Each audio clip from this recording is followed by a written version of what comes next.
So we're almost done here. Boring. Yeah, I know. No, we're good. No, dog. we're good. No housekeeping. Freak. Grow up. Man, alcohol is the devil. You know, I used to be a real alcoholic, and I drank every single day. I'm a hypocrite. Why? I have a girl. I have a girlfriend now. And I was pretty fucked. I did some really fucked up shit. The guy in a wheelchair, and he's one of my biggest fans. And I actually bought his plane ticket tonight to be here tonight at the show. In my heart, I already won the battle because of that. And this will be more of an accomplishment than beating Sharon in a battle.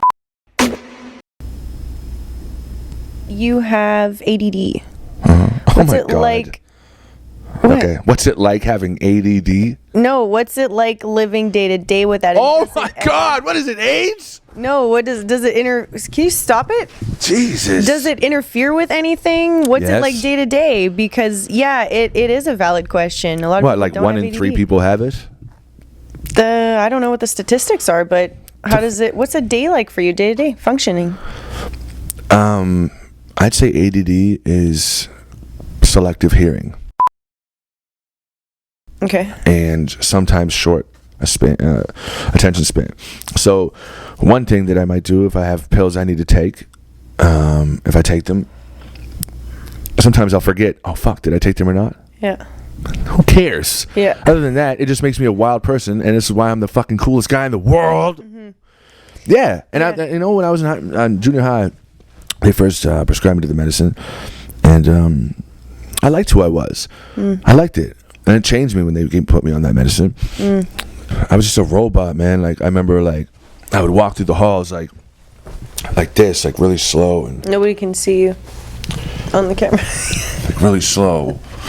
Yeah, and, dry mouth. I can get you water.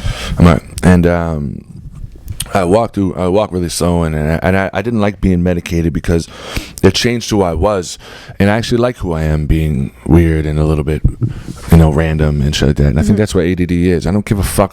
What is it like having ADD and living day to day with that horrible disease? I don't think it's a horrible Are you disease. gonna get, oh my gosh, you know what I mean? Laser treatment for it, or Laser treatment. I don't know. You're gonna, No, but you're right. And I think that we live in a society where the quick solution is always a pill for something. And I and think the pills it's are so wrong. addictive. Oh, they are addictive. And I've been taking them for the last month. Do you not take them before a battle because it's... I always take them before a battle. No, I do sometimes because it helps me write, helps me focus. Yes. Have you ever taken Dexies? No. If you took a Dexie right now, you would probably be the most productive you've ever been in your entire life. But then you become addicted to it Yeah. Okay. because of that. And it makes you feel great all day. Every Do you song. smoke weed? Like a lot of people smoke weed to be more No. productive? No.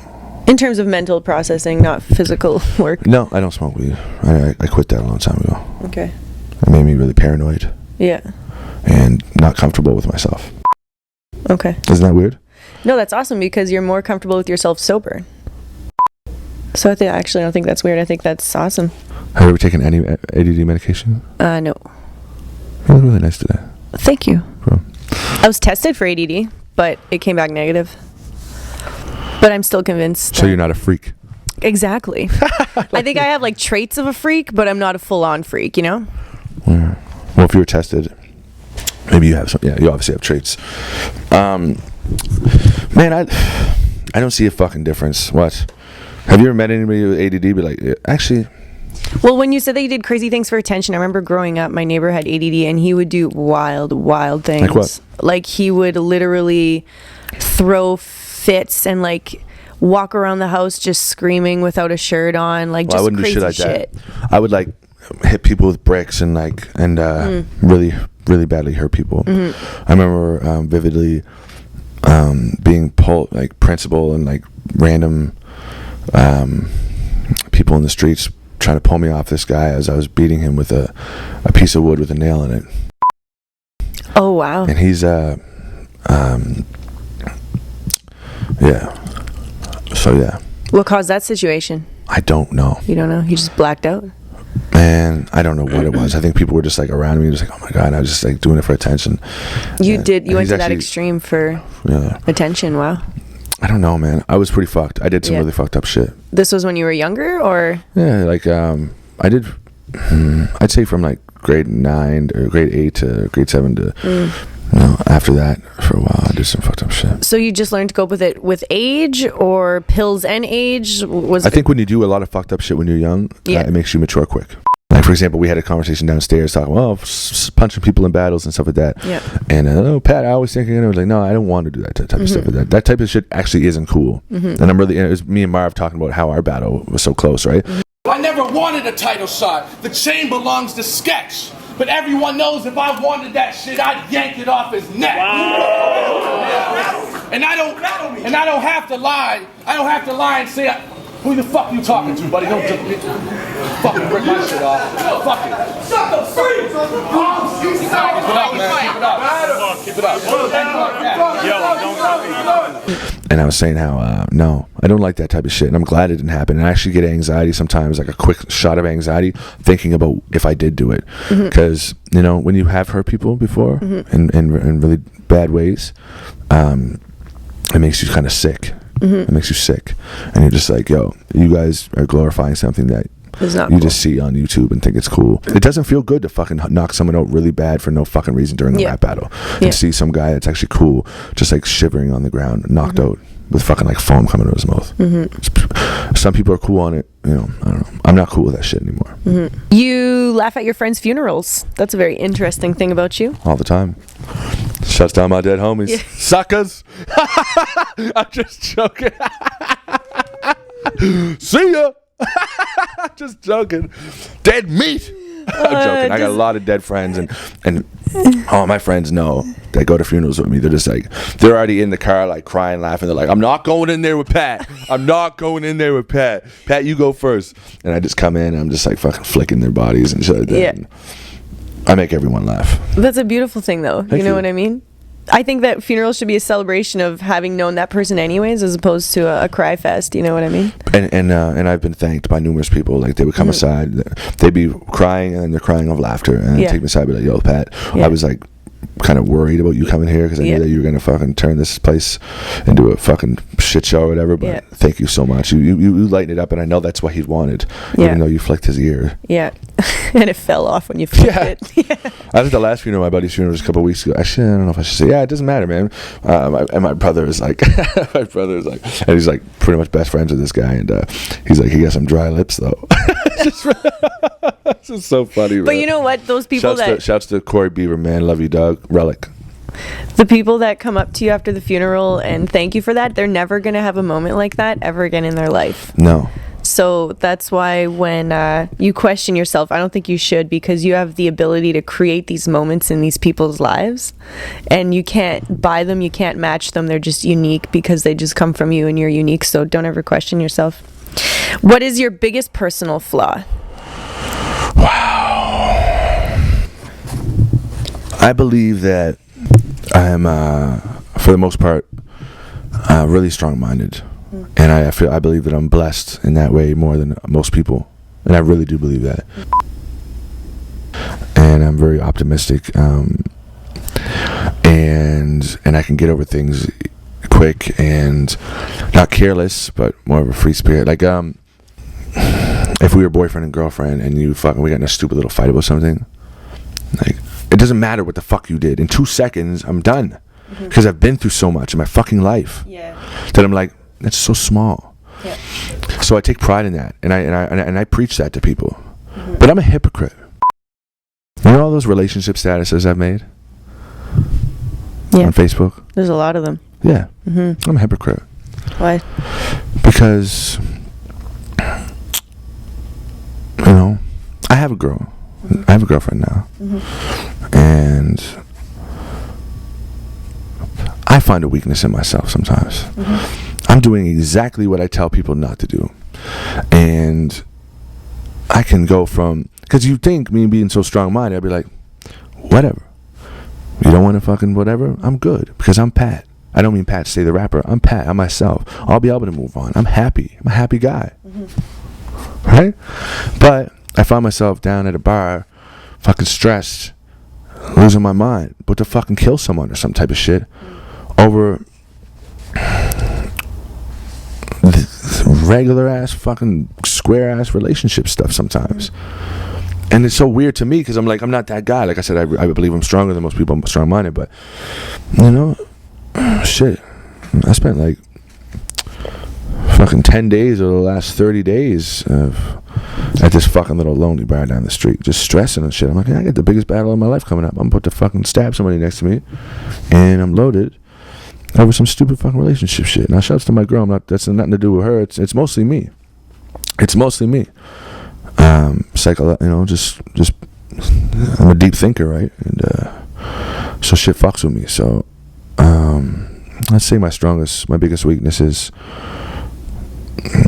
how deep I am, I guess, of a thinker. Analytical. I think too deep. Stay up all night. Just lose sleep. And 99% of people won't say this type of shit on camera because they'll get brought up in the next battle. Oh, and you're a loser. Stay out of fucking battle. Fucking down the bar. You're a boozer. Your girl fucking left you. Now she's flirting on the computer.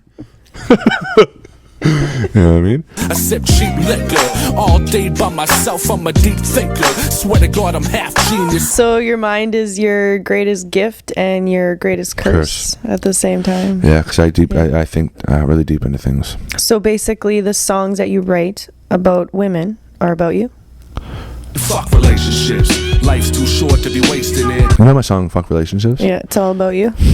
My first verse is mostly about me. And let's be honest, you ain't having sex as often. Now every night you check her phone and she check your pockets. I swear to God, I didn't fucking realize that. Until later. I heard it and I was like, wow.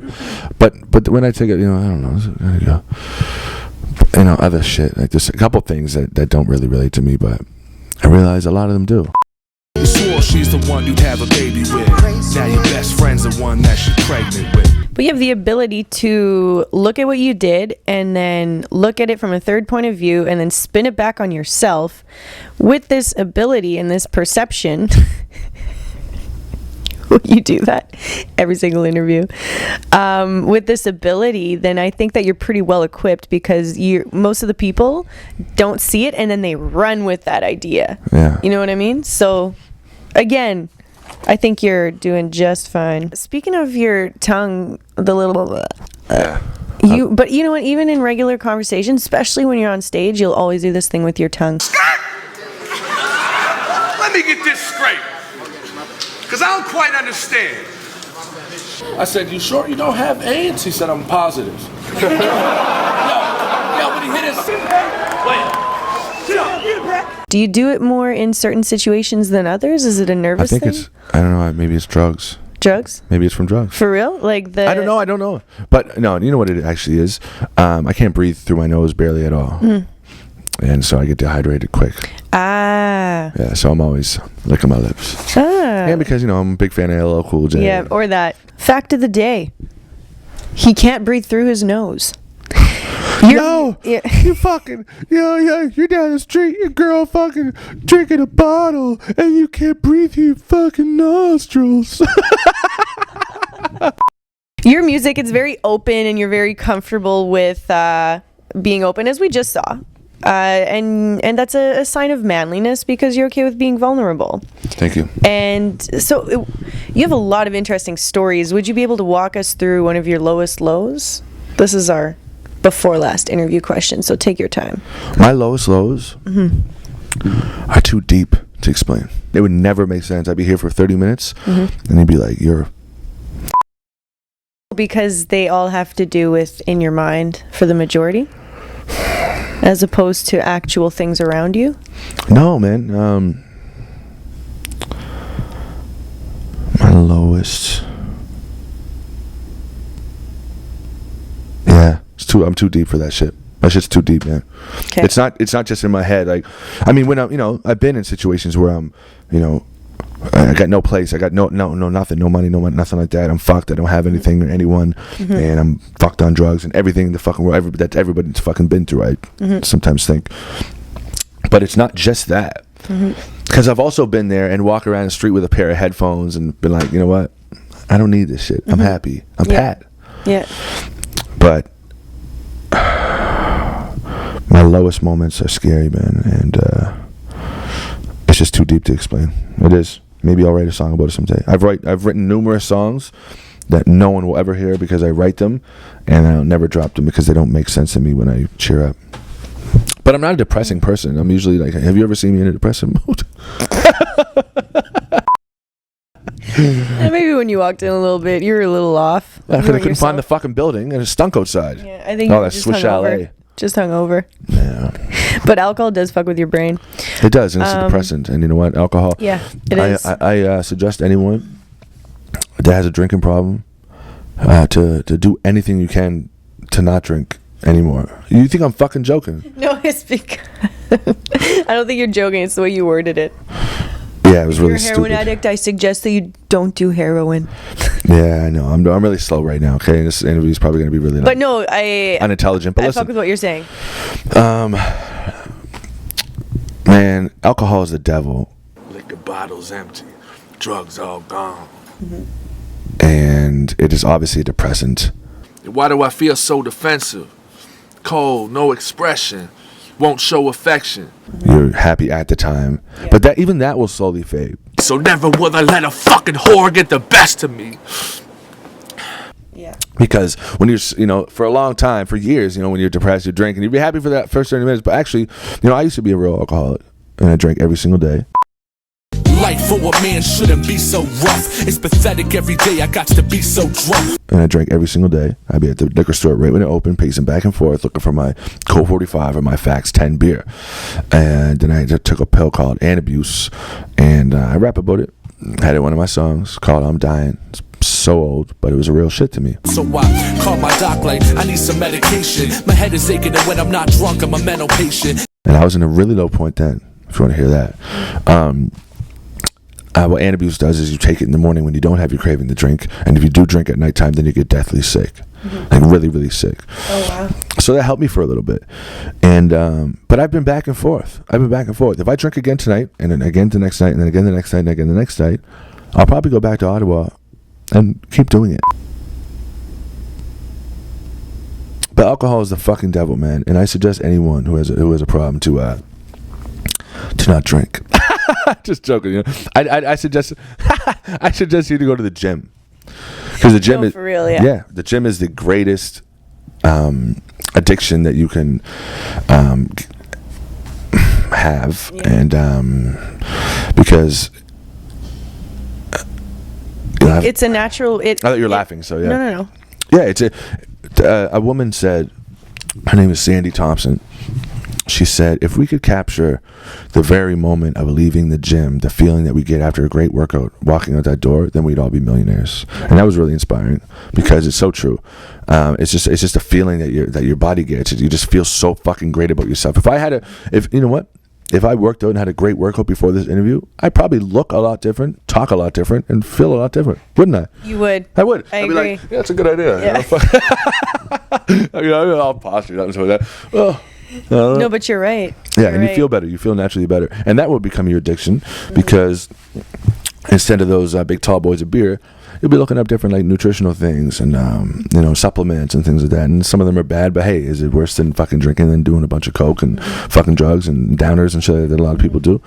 So alcohol is a fucking devil, and especially for me, because I can get pretty violent, and that's not nothing I'm proud of. When I'm saying that, I'm not fucking proud. You know what I mean? I'll get a drink a bottle with you and with someone, and I'm like, oh yeah, it would be nothing for me to fucking just bottle this guy right now and just jig him. That's not good. No. That's not good. No. And I will. And I hate that. I feel sick sometimes. I'll wake up in the morning and be like, holy shit, Pat, you were just about to do it. And I've done things before that make me sick. Sick. I mean, I would never do sober, or say sober. A lot of things that you just wouldn't do. Just talking with people with drinking problems. How many times you woke up and be like, oh fuck, I gotta apologize to this person. All these texts, you did that, you broke the window, you fucked up again, your friends don't trust you. You fucking did something ridiculous to your girlfriend or whatever. I don't know. I never hit my girlfriend like that, that's for damn sure, but obviously I'm way too big for that. I got a couple fans who I take to the gym with me, who are big, like heroin addicts. Oh wow, okay. And I'd be like, yo, like, you have no choice. You're coming to the fucking gym with me, dog. Yeah. Because this is going to help you, and you're going to turn into a different person because of this. And people follow me and listen to me. And have they relapsed? Are they still staying out of drugs? What have the results been like? We're in the process. How long have you been going to the gym with them? Well, some people fail, some people don't. I'm going with a new guy right when I get back, and because a lot of them just drop out, right? Right. It's just because downers aren't easy to get off of because it's still in your system, and it's actually unhealthy to just completely stop. Right. But I'm always there for people to physically better themselves. I like to help. I like to lift people's spirit. Shouts to Joel, man. He's a guy in a wheelchair, and he's one of my biggest fans. And he actually drove down. Well, his caretaker drove down from New Brunswick to my house to meet me last year. I could just see he just the way he was just asking all his questions really fast that he wanted to ask me. Yeah. I was like, bro, chill, man. I was like, I said, you know what, man? That's so Let's cute. go for a walk. Yeah. We went for a walk around the lake and had a good time. And then I said, man, you can come down for my Rome battle. And I carried him up on stage for my Rome battle. You can actually see him on there. Yeah. And I actually bought his plane ticket tonight to be here tonight at this show. Did you? My man. It's my man, Joel. What's up, Joel? Say what's up to 15 Minutes of Fame, man. Yeah, big fan. 15 Minutes of Fame. And Sarah. Say hello to Sarah. Hi, Sarah. You're my two great friends. His caretaker told me afterwards, he told me, he felt like a king that day, and he's never felt so good in his entire life, right? He's paralyzed, right? But he's going to be here tonight. He's so excited. He's awesome. Yeah, so I got his ticket, and I got his hotel, and nice. And that makes me happy. I already won the battle. The winner on a 4-1 decision, and still King of the God champion, Patrick Stan. After the battle tonight, we can all come back in here. We can party. This is huge. He would love this more than he would love that more than you know. He's probably having a heart attack right now just thinking about how overwhelmed it is that he's actually going to be here. This is his dream. This is awesome. You're going to meet him. Yeah, no. We'll drink here. We'll pick up a bottle or something. Wait, just after talking about not drinking, we'll get you smashed. You bring the needles, I'll bring the fuck. Yeah. And his caretaker is like the most beautiful girl you've ever seen in your entire life. Okay, cha-ching. They're in. They're in. It's crazy. It's crazy. It's her eyes. It's fucked. It's actually fucked. Okay. And she's cool. Like, I'm not even like flirting with her, nothing like that. Like, it's for him. This is for him. And in my heart, I already won the battle because of that. And this will be more of an accomplishment than beating Sharon in a battle.